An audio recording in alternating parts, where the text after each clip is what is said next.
I first noticed it on a cold night here in Chicago. The strange silence right before midnight, the way my husband and son kept glancing at the hallway, waiting, listening. I pretended to sleep, but my heart was wide awake. Something was wrong. Their footsteps moved carefully across the floor, stopping outside my door, as if checking whether I had finally drifted off. I felt a chill crawl across my spine.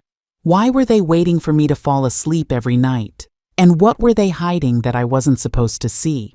If you're watching this, please like the video and subscribe. I had been feeling the unease for weeks, that strange heaviness in the air that settles when something is wrong in a home. At first, I thought it was age catching up with me. The creaking floors, the faint murmurs coming from the hallway, the soft thud of footsteps long after everyone should have been asleep. But that night, the night everything changed, the sounds were sharper, more real, more deliberate. I remember lying there in the dark, my breathing shallow, listening to every tiny shift in the air. The house had its usual quiet, but under it was something else, a rhythm, a pattern, like someone walking from one corner to another, waiting, not pacing, waiting. The clock beside me glowed a dim 11:58 p.m.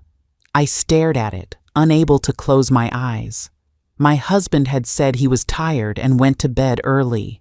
My son had claimed he was staying up late downstairs to finish some important work. But the steps I heard weren't going downstairs. They were moving toward my door slow, paused, then retreating. It was as if someone wanted to make sure I was fully asleep before taking another step. My heart began to pound, loud enough I thought it might give me away. I forced my breathing to stay even, letting my chest rise and fall, like someone drifting deeper into sleep. I heard the soft click of a door opening, then a murmur, two voices, both familiar, both low, both belonging to the men I had spent my whole life trusting, my husband and my son. They spoke in whispers, too sharp to ignore, too soft for me to understand. I tried to focus on the words, but all I caught were fragments drifting through the hallway, words that shouldn't have been spoken in the darkness of an ordinary night. "She's almost," one voice said. The other replied, "Just wait. Not yet."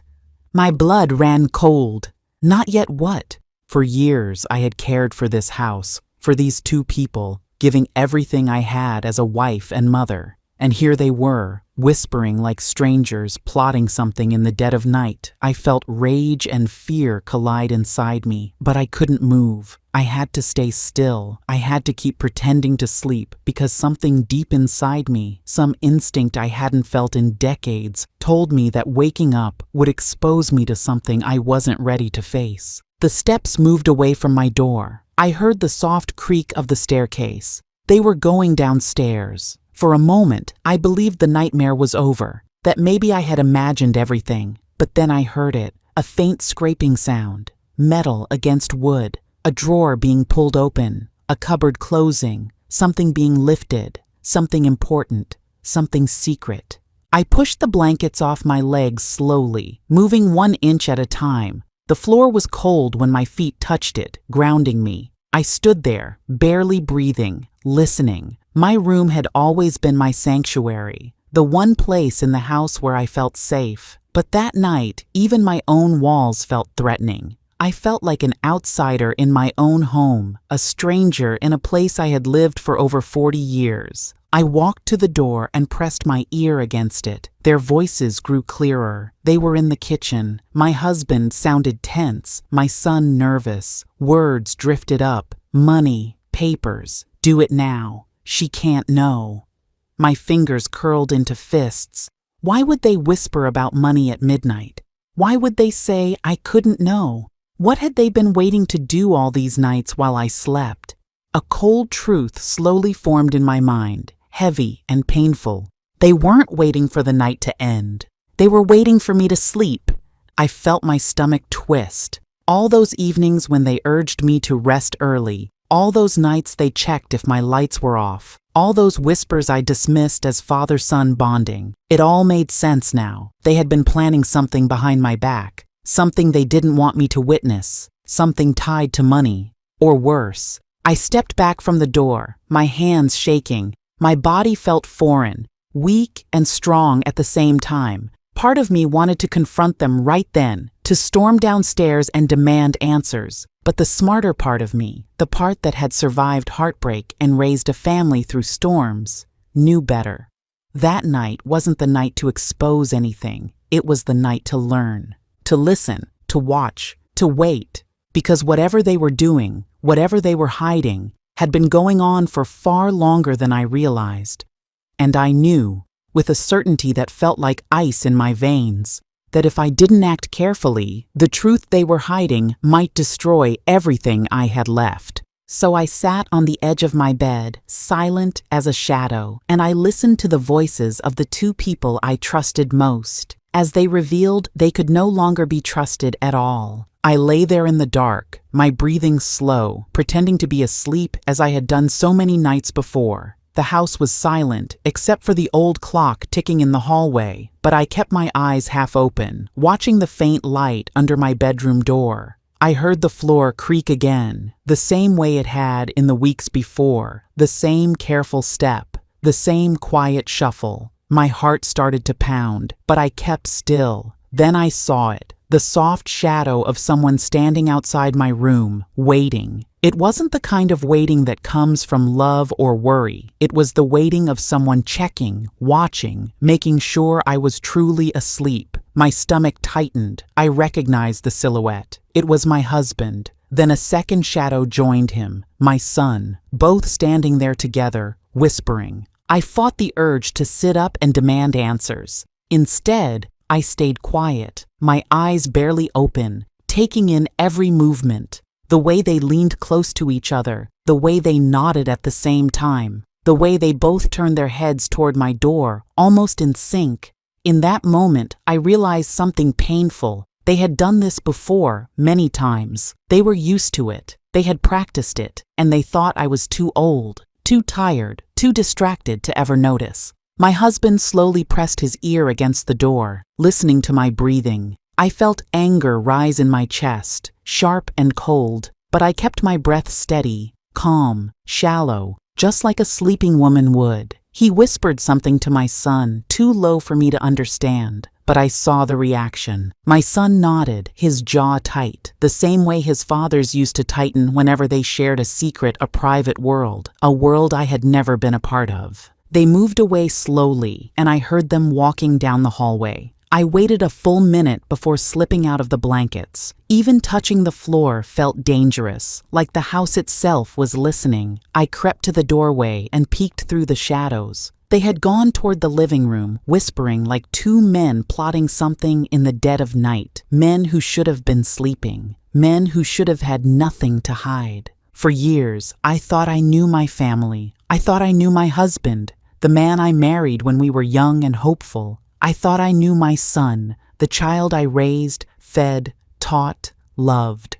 But that night, watching them move through the darkness like partners in a secret I had never been told, something inside me cracked in a way I couldn't fix with time or tears.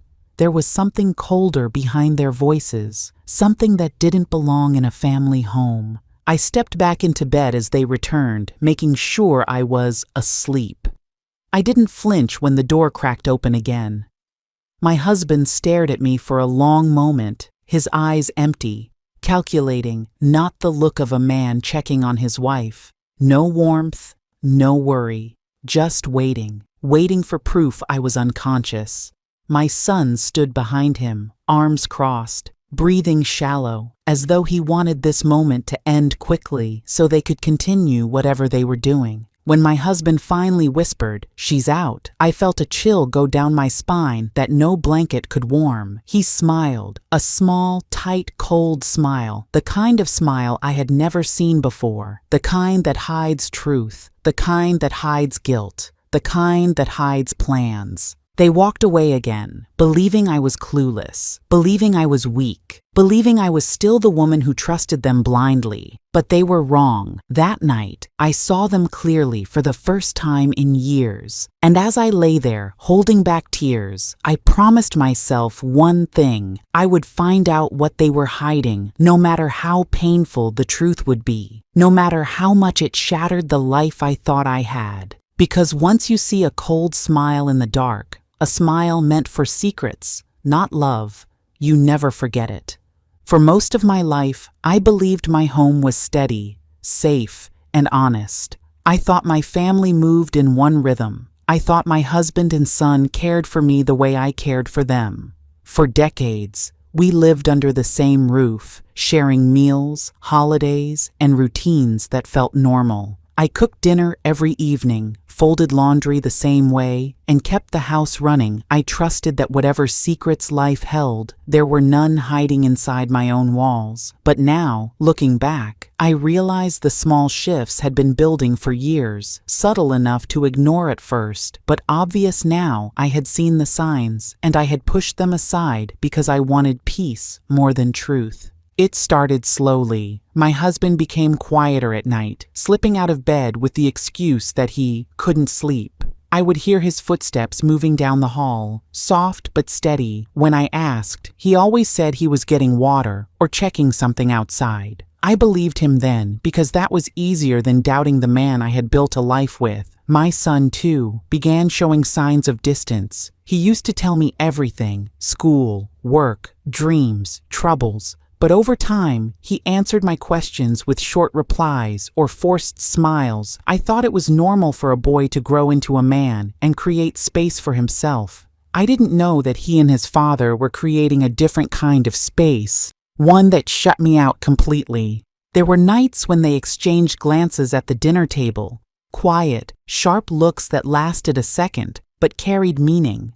When I asked if something was wrong, both of them shrugged and told me not to worry. "You're imagining things," my husband would say. My son would nod in agreement, and I would tell myself that maybe I was being too sensitive, that maybe I was overthinking ordinary moments. I see now that those moments were not ordinary at all. They were warnings dressed in routine. They were signs that something was shifting beneath the surface. Over the years, more pieces of the puzzle appeared. Missing receipts, hushed conversations when I walked into the room, their voices dropping to whispers. Once, I found them sitting in the living room with papers spread out. But the moment they heard my footsteps, everything went silent. My husband covered the papers with a magazine. My son stood too quickly, and both assured me it was just work.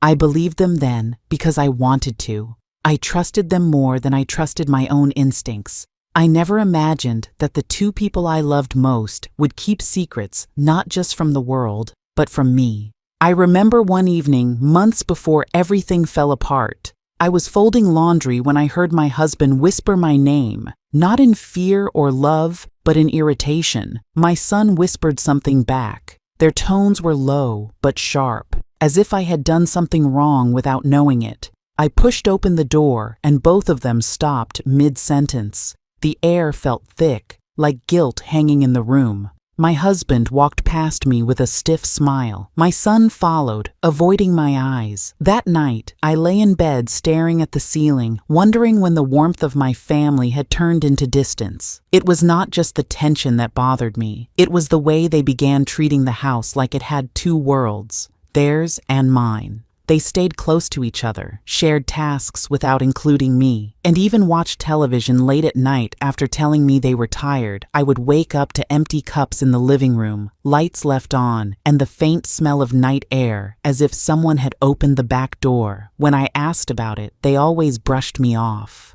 "You worry too much," my husband would mutter. And each time he said it, I felt a piece of myself shrink.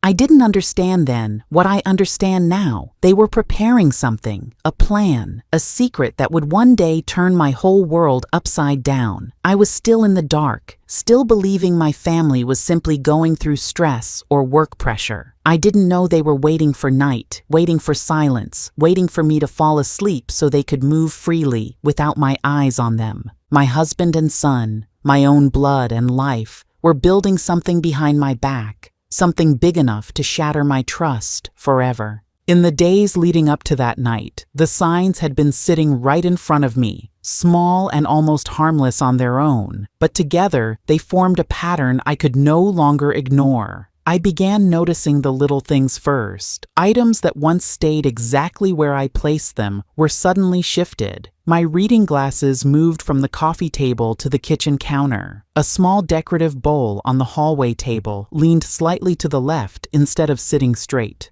None of these changes were dramatic, but they created a quiet uneasiness inside me. For years, my home had been a place where everything stayed put, where nothing changed unless I changed it. Now, tiny adjustments appeared every morning, making me feel like someone was testing boundaries, watching to see what I would notice. My husband and son began sleeping later than usual, waking up with the same tired look, as if they had spent half the night planning something I was never meant to be part of. They kept their phones close, even during meals. I remembered a time when dinner meant conversation and laughter, yet now both of them bent over their screens like they were guarding something precious. When I walked into a room, their shoulders stiffened slightly, and their eyes darted away like children caught doing something wrong. They acted normal enough to avoid suspicion from anyone else, but I saw every detail, every shift, every glance, every quiet moment they thought went unnoticed. At night, the changes in the house became even more unsettling. I started hearing faint movements hours after everyone should have been asleep. The floorboards creaked softly,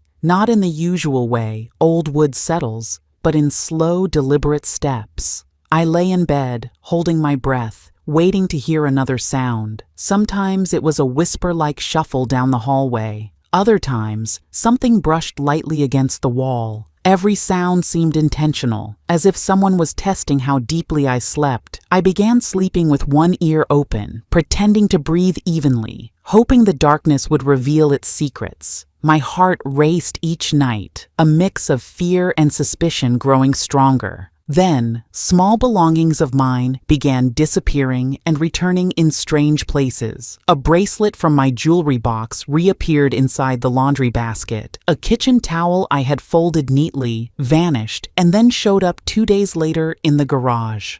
I tried convincing myself I was misplacing things because of the stress in the household, but deep down, I knew it wasn't forgetfulness. Someone was moving my things on purpose, slowly pushing me toward confusion, doubt, or fear. I could feel it. Even the air in the house changed. There was a tension that didn't exist before, something heavy that settled in each room like dust. My husband and son walked differently. Quieter, more deliberate, like men carrying a secret too large to keep hidden much longer. They exchanged looks I couldn't interpret, full of meaning that excluded me. I often caught them whispering in the kitchen late at night, the low hum of their voices rising when they thought I was asleep. When I approached, their voices stopped instantly, followed by a silence so sharp it felt like a blade. I sensed a widening gap between who they were and who they were becoming. I began to observe them more carefully, their routines, their expressions, the way they responded when I asked innocent questions. My husband avoided my eyes entirely in the evenings, something he hadn't done in our decades of marriage.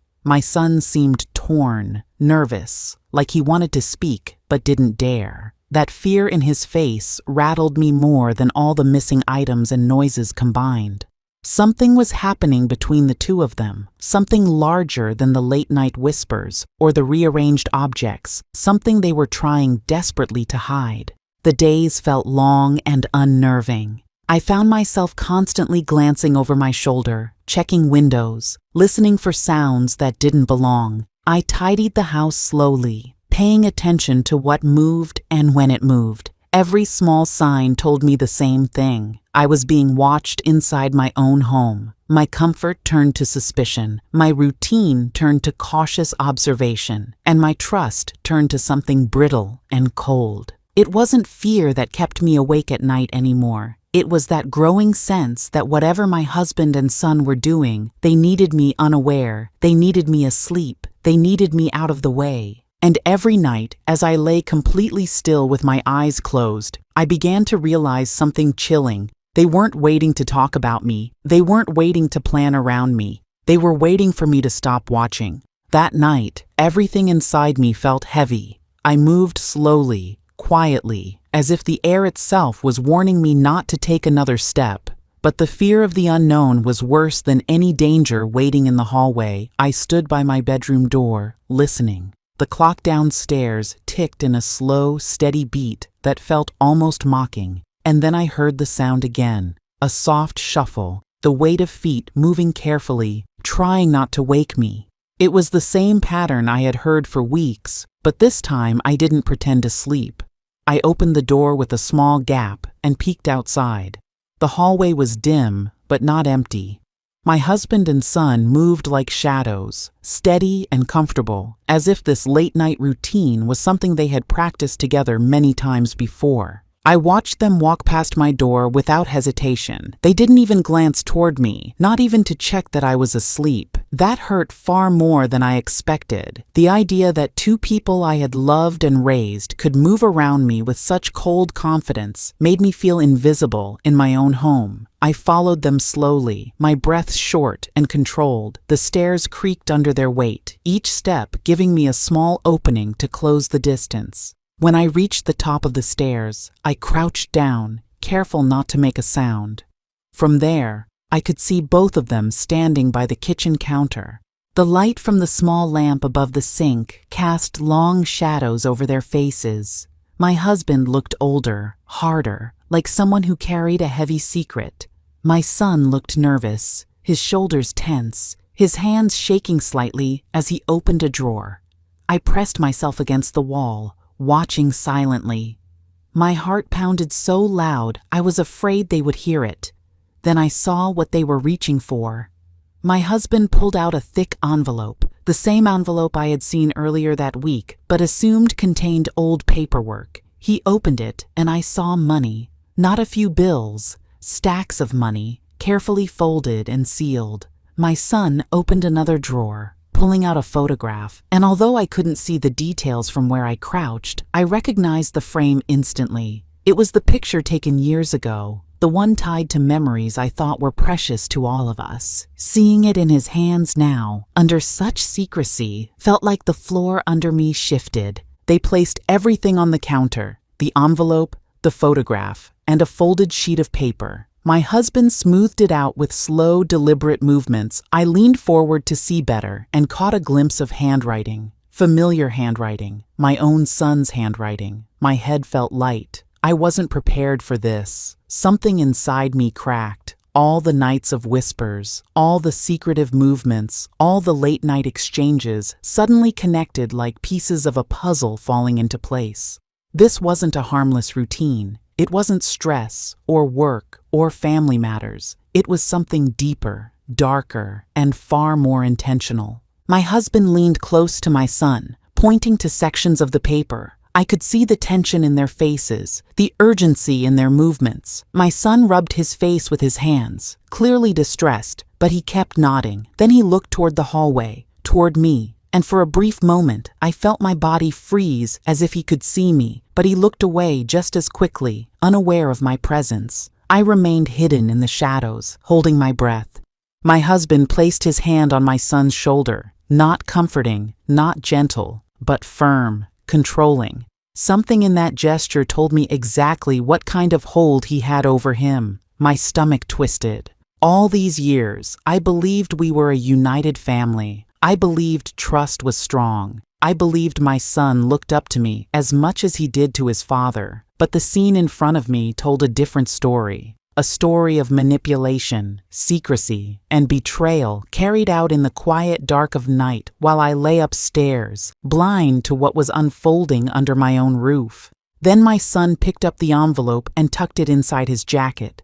My husband closed the drawer and wiped the counter clean, leaving no trace of what they had done.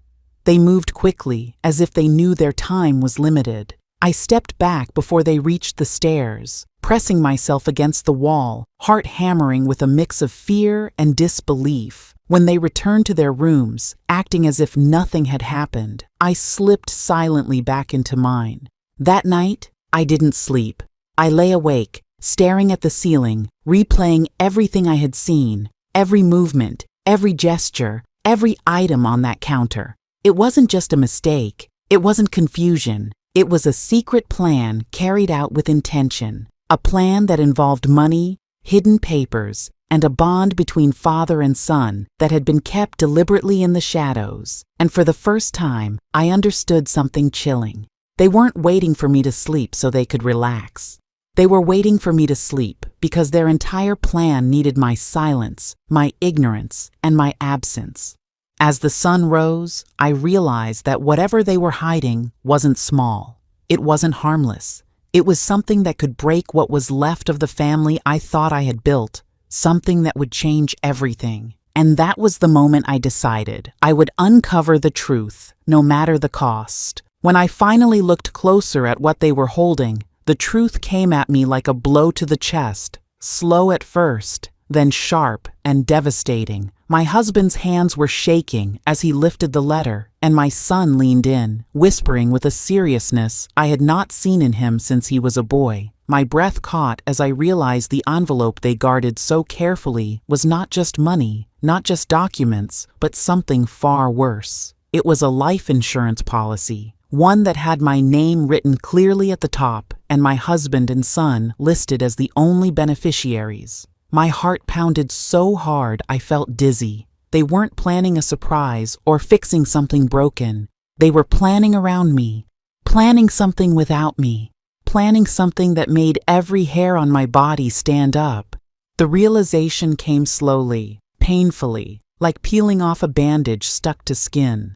For months they had been watching me, waiting for me to fall asleep, whispering behind my back as if I were a stranger in my own home. They had changed my medication schedule, told me I was forgetting things, and insisted on handling my finances for my safety. I had believed them, trusted them, loved them. Yet here they were, with papers that could only mean one thing. They had been preparing for a future where I was gone. My hand shook as I held onto the wall for balance. I felt my heart break and harden at the same time. I saw more documents under the flashlight. Forged signatures, withdrawal slips, and bank transfers that lined up suspiciously with the days I had been too tired, too dizzy to understand what was happening around me. They had been moving money quietly into an account I did not recognize. My own savings, my own security, used without my knowledge. I watched my son's face closely, hoping, begging, to see the boy I raised, the boy who once held my hand crossing the street, the boy who cried when he lost his first pet. But the man in front of me wasn't that child anymore. He looked colder, harder, driven by something dark that I never imagined he could carry. I felt my chest tighten with the realization that love alone had blinded me to who he had become. My husband, the man who had shared my life for decades, was no different. His voice was low but clear as he whispered about my condition, about how she won't notice, about how we're almost ready. Each word felt like it scraped a piece of my heart away. This wasn't confusion. This wasn't misunderstanding. This was intention. Clear, planned intention.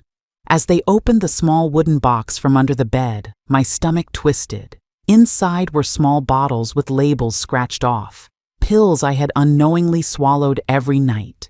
They had been giving me something to keep me drowsy, something to make me sleep deeper, longer, something that made their lives easier, and mine more controlled. I felt sick. I felt betrayed. I felt foolish for not seeing what was happening right in front of me. It wasn't only the forgery. It wasn't only the hidden money. It wasn't only the insurance. It was the way they talked. Calm, collected, and certain, they were planning more than theft. They were planning to erase me slowly, quietly, without a trace, and they thought I was too powerless to notice. I leaned deeper into the shadows so they wouldn't hear my breathing. My hands clutched my nightgown as I tried to stay silent.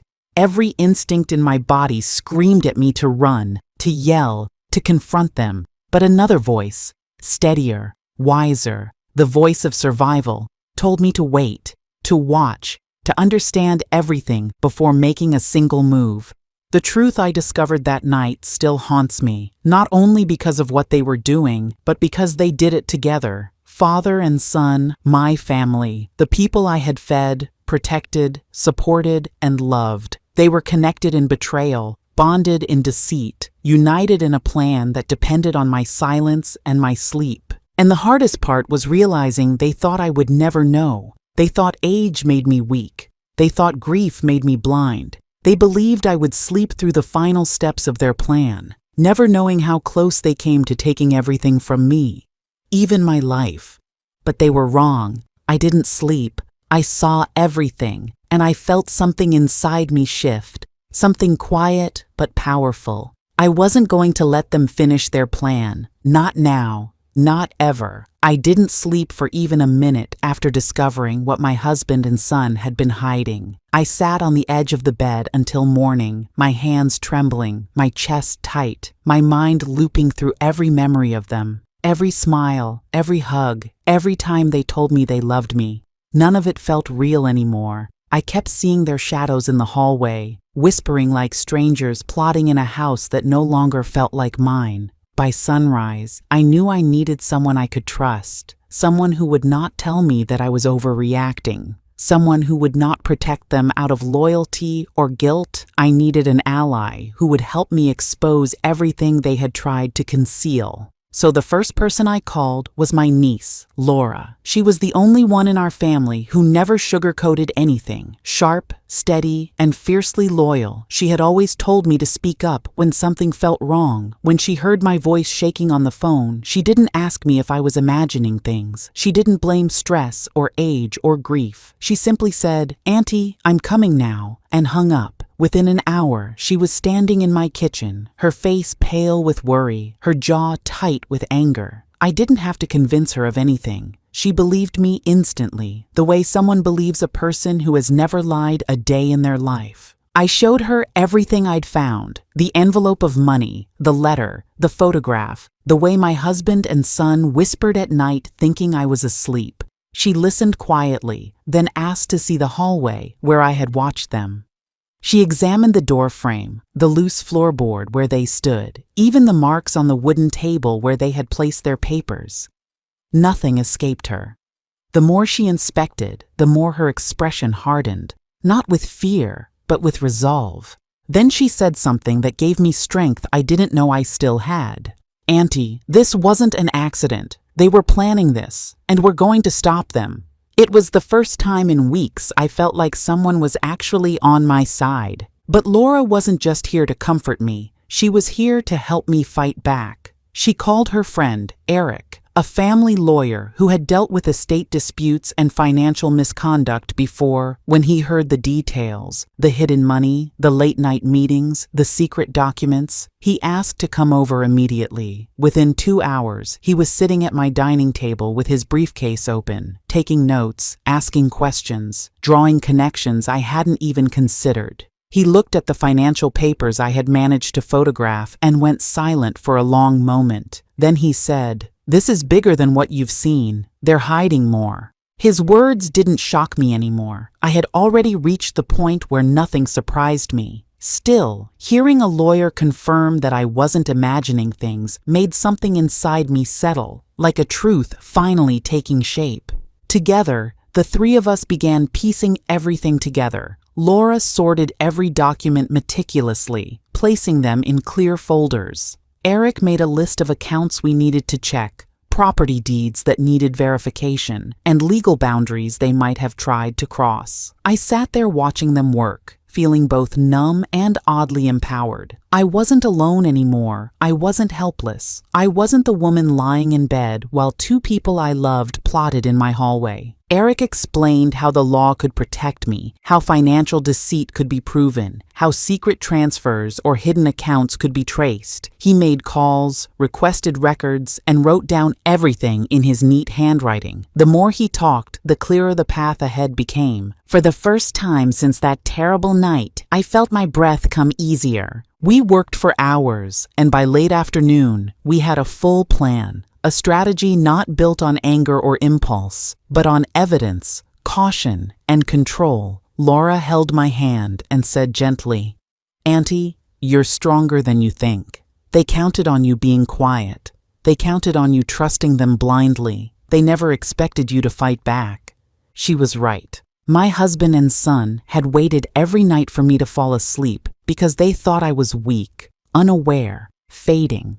They thought age made me blind. But they had forgotten that a mother's intuition is sharper than any lie, and once betrayed, sharper than any blade. By the time the sun set, I was no longer the fearful woman hiding behind a cracked bedroom door. I was someone with proof, allies, and a plan. And whether they liked it or not, the next step was coming, and it would expose everything they had tried to bury in the dark. I woke before dawn, the weight of everything I had uncovered pressing against my chest like a stone. The house was still, silent in a way that made the truth feel heavier, almost suffocating. I stood in the hallway for a moment, gathering myself, steadying the storm inside me. I wasn't just confronting two liars. I was confronting the two people I had loved and trusted more than anyone else in this world, my husband and my son. That realization made my hands tremble, but I reminded myself of the night before, the whispers, the envelope, the hidden plans, the betrayal so deep it felt like a knife between my ribs. I couldn't ignore it. Not anymore. I walked into the kitchen deliberately, switching on the overhead light with a firm flick. They were both already there. My husband stirring his coffee, my son pretending to scroll through his phone, though his eyes kept darting toward me as if he sensed something was coming. For a moment, the room felt frozen in time, like the air itself was holding its breath. I placed the folder of evidence on the table, each page inside it representing one more fracture in the illusion of the family I thought I had. My husband looked up with an expression that tried to mimic casual curiosity, but I saw the flicker of panic in his eyes. My son stiffened, his fingers tightening around his phone so hard his knuckles turned white. I didn't sit. I didn't smile. I simply stood there, letting the truth hang between us like a heavy curtain waiting to be pulled back. "I know what you've been doing," I said, my voice calm, steady, almost too controlled. It was the sort of tone that made the hair on the back of their necks stand up, and I saw it. The slight shift in my husband's posture, the quick swallow, the way my son's eyes widened just enough to betray him. I didn't raise my voice. I didn't need to. The power wasn't in the volume. It was in the truth I carried. I opened the folder slowly, spreading the photographs, bank statements, handwritten notes, and screenshots across the kitchen table. The sound of paper hitting wood felt like thunder in that small room. I watched their faces change. Confusion, recognition, fear, denial, anger. All of it flickered in seconds, like lightning flashing across a dark sky. My husband was the first to react. He leaned back in his chair, jaw tightening. "Where did you get all this?" he asked, trying to force authority into his tone. But it came out thin, cracking at the edges. My son didn't say a word. He simply stared at the evidence, his expression a mixture of guilt and dread. "It doesn't matter where I got it," I replied, keeping my eyes on them both. "What matters is that I finally see everything clearly. Every lie, every night you waited for me to sleep, every plan you made behind my back." I pointed at the documents. "This is betrayal, not an accident, not a misunderstanding, a deliberate choice." For a moment, no one spoke. The silence grew so thick it felt like another person in the room, watching us, waiting. My husband finally tried to speak, opening his mouth with some half-formed excuse, but I lifted my hand sharply, and he fell silent instantly. For 40 years I had softened my tone, lowered my voice, bent myself so they never felt uncomfortable. But not today. Today I stood tall. "You will not lie to me again," I said, each word striking the air with precision. "You have one chance, one, to tell the truth. All of it. Because if you don't, every piece of this evidence goes to the police, the bank, our lawyer, and anyone else who needs to see it." My son looked up, his eyes glassy, shoulders slumped. "Mom, we didn't mean—" he started, but I cut him off. "You meant it enough to hide it," I said evenly. "You meant it enough to wait until I slept. You meant it enough to try to take what wasn't yours. Don't insult me by pretending it was an accident." My husband finally exhaled shakily, realizing the power had shifted. "What do you want?" he asked, defeated, almost frightened. "I want the truth," I said. "I want everything restored, every cent, every document, every right you tried to take. And I want it willingly, because if you refuse, I promise you, not a single lie you've told will survive daylight." The ultimatum hung in the air, heavy, crushing, unavoidable. They exchanged a terrified look, the kind only guilty men share, and for the first time in years, I watched them both crumble under the weight of their own choices. No shouting, no chaos, just the quiet realization that I had taken back every ounce of power they assumed I didn't have, and I knew. This was only the beginning. When the confrontation ended, I felt a heaviness in the room that made it hard to breathe. My husband and son had no more words left to hide behind.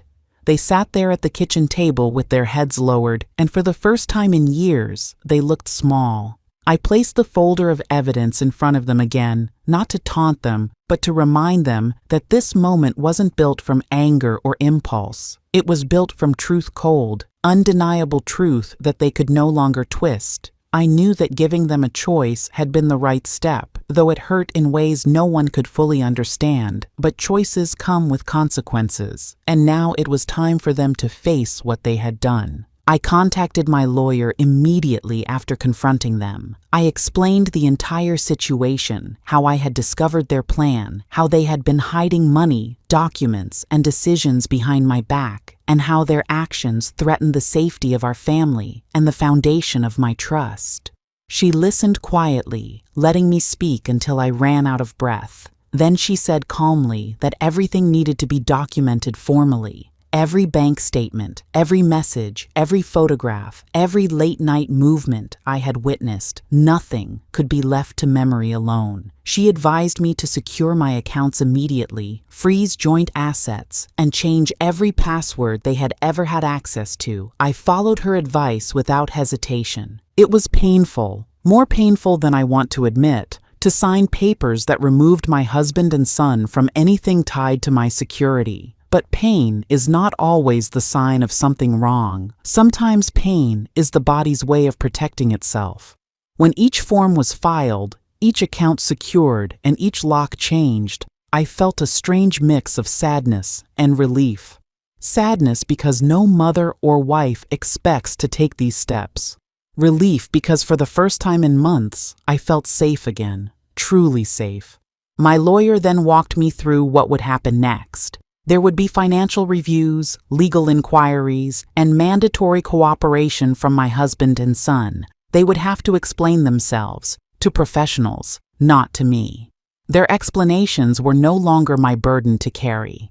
And when the letters and phone calls arrived, summoning them to appear and submit information, I watched their faces. For years, they had been the ones making decisions in the shadows, withholding truths and controlling narratives. Now the spotlight had shifted, and they were exposed, completely exposed. My husband tried to speak to me privately one evening, perhaps hoping to sway me with tenderness or nostalgia. But I had learned something important. Love does not excuse deceit, and family does not erase responsibility. I listened to him talk about pressure, fear, regret, and confusion. I listened until he ran out of excuses. Then I told him plainly that consequences were not cruelty, they were justice. And justice was what our family needed, not for revenge, but for healing. Real healing could only happen when everything hidden came into the light. The legal process began slowly, as they often do. Investigations were opened, financial audits were requested, statements were collected. The evidence I had provided pushed everything forward. Their plan, whatever they thought they could get away with, crumbled one piece at a time. There was no dramatic outburst, no emotional breakdown, no sudden apology that wiped away the past. Instead, there was quiet compliance, reluctant signatures, and the dawning realization that their actions had consequences far greater than they ever imagined. Still, inside me, there was no sense of triumph. I wasn't celebrating, I wasn't gloating, I wasn't hoping they suffered. What I wanted, what I needed, was simple: Accountability. I wanted them to understand the weight of their choices. I wanted them to know that betrayal doesn't disappear in the morning light, and I wanted them to face the truth they had tried to hide, even from themselves. Step by step, things changed. My financial stability was restored. My home regained order. My routines became peaceful again. Legal protection was secured, so they could never attempt such deception again. And though they remained in the house for a short while, the distance between us was no longer emotional. It was structural. Boundaries had been set legally, socially, and spiritually. They could no longer act in the shadows. They could no longer wait for me to fall asleep before carrying out secret plans. By the time the legal process reached its conclusion, I felt stronger than I ever had before. Not because I wanted to be strong, but because I had no other choice. Every step I took was a reminder that I still had control over my life, my safety, and my future. And when the final papers arrived, confirming the recovery of funds, the enforcement of restrictions, and the closing of the investigation, I felt a deep exhale leave my chest. Justice was done, not loudly, not violently, not vengefully, but thoroughly, completely, and that was enough. In the days that followed, the house felt different. Still, quiet, almost too calm. The kind of quiet that makes you stop and listen. Not because you're afraid, but because you're finally free to breathe.